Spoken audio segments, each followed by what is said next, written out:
First, I must acknowledge that the struggle against racial oppression is deeply connected to the struggles against all other forms of oppression, including ableism. In light of that, I know that there are people who will be exposed to this recording who will not be able to see me. So to situate this discussion, I'll start with a description of myself. I am a light-skinned Black female wearing a black dress, my natural curls, and big gold hoops. I also want to acknowledge that although this most recent iteration of the struggle for racial progress is helmed by my generation, by millennials, we are deeply indebted to the radical traditions of our ancestors like Ida B. Wells and our elders like Kimberly Crenshaw and Jody Armour, whose scholarly contributions to the areas of anti-racism and critical race theory greatly inform my efforts. America is late, purposefully. And generation after generation, we squander every opportunity to move us closer to racial progress. Solutions written in the 60s are responsive to problems today. Books about Ferguson, Missouri in 2014 describe Portland, Oregon in 2020. Articles written about the unrest in Baltimore, Maryland in 2015 aptly describe Minneapolis, Minnesota in 2020. We are the absolute best at learning nothing from past mistakes. And I know you've heard people say this time feels different. And it does. But we need it to do more than just feel different. We need it to be different. And if this time we're actually going to create sustainable racial progress, then you, yes, you, will need to step outside of your racial comfort zone. For many people, that looks like rejecting colorblindness. Colorblindness is a theory about racial equality. It's a theory that's been embraced by our laws. Colorblindness asks us to pretend race does not exist. And that's the problem. You cannot fix a problem you do not see. Don't think race is a problem? Then why would you have to not see me that way? What people usually mean when they say, I don't see color, is that they don't associate all the negative stereotypes about race with me. Stereotypes they had to consider in order to disassociate. Colorblindness has become so common in our society, we even have phrases to describe it. I don't see color, a statement made almost exclusively to people of color, which belies the crux of the assertion. Because if you're not making that statement to every single person you encounter, including all white people, then the statement is in fact only triggered when you see color. Racial colorblindness is an inherently flawed analogy to actual colorblindness. It co-opts the experiences of differently abled people without doing anything to advance the conditions of that community. Actual colorblindness involves never perceiving color in the first place, which is materially different from experiencing a stimuli, then choosing or attempting to disregard it. The choice to disregard necessitates consideration of all the things you wish to disassociate from the subject.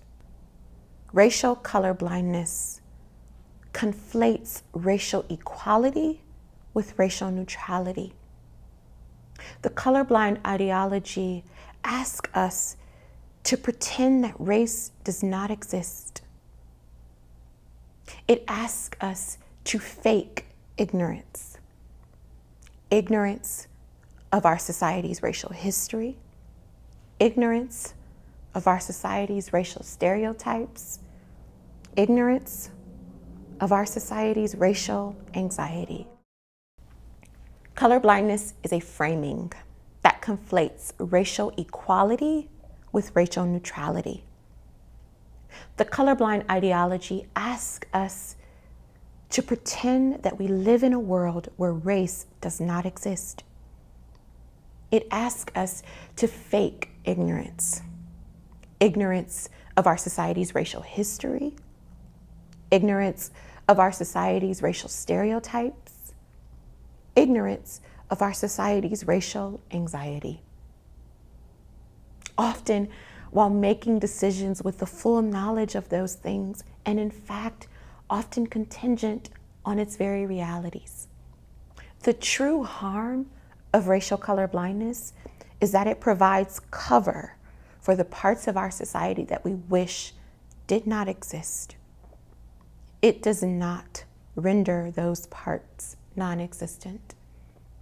And people who adopt this ideology refuse to acknowledge that distinction.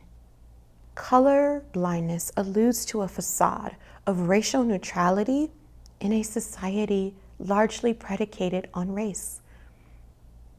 Racism is embedded in American society.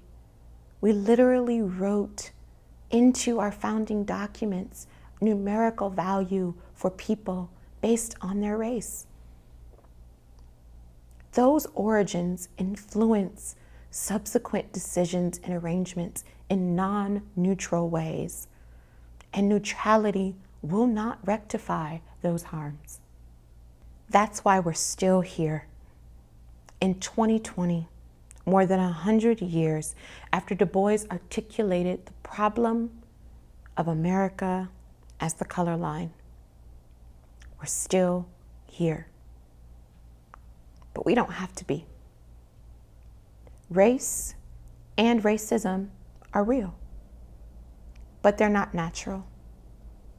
They didn't grow organically in our society.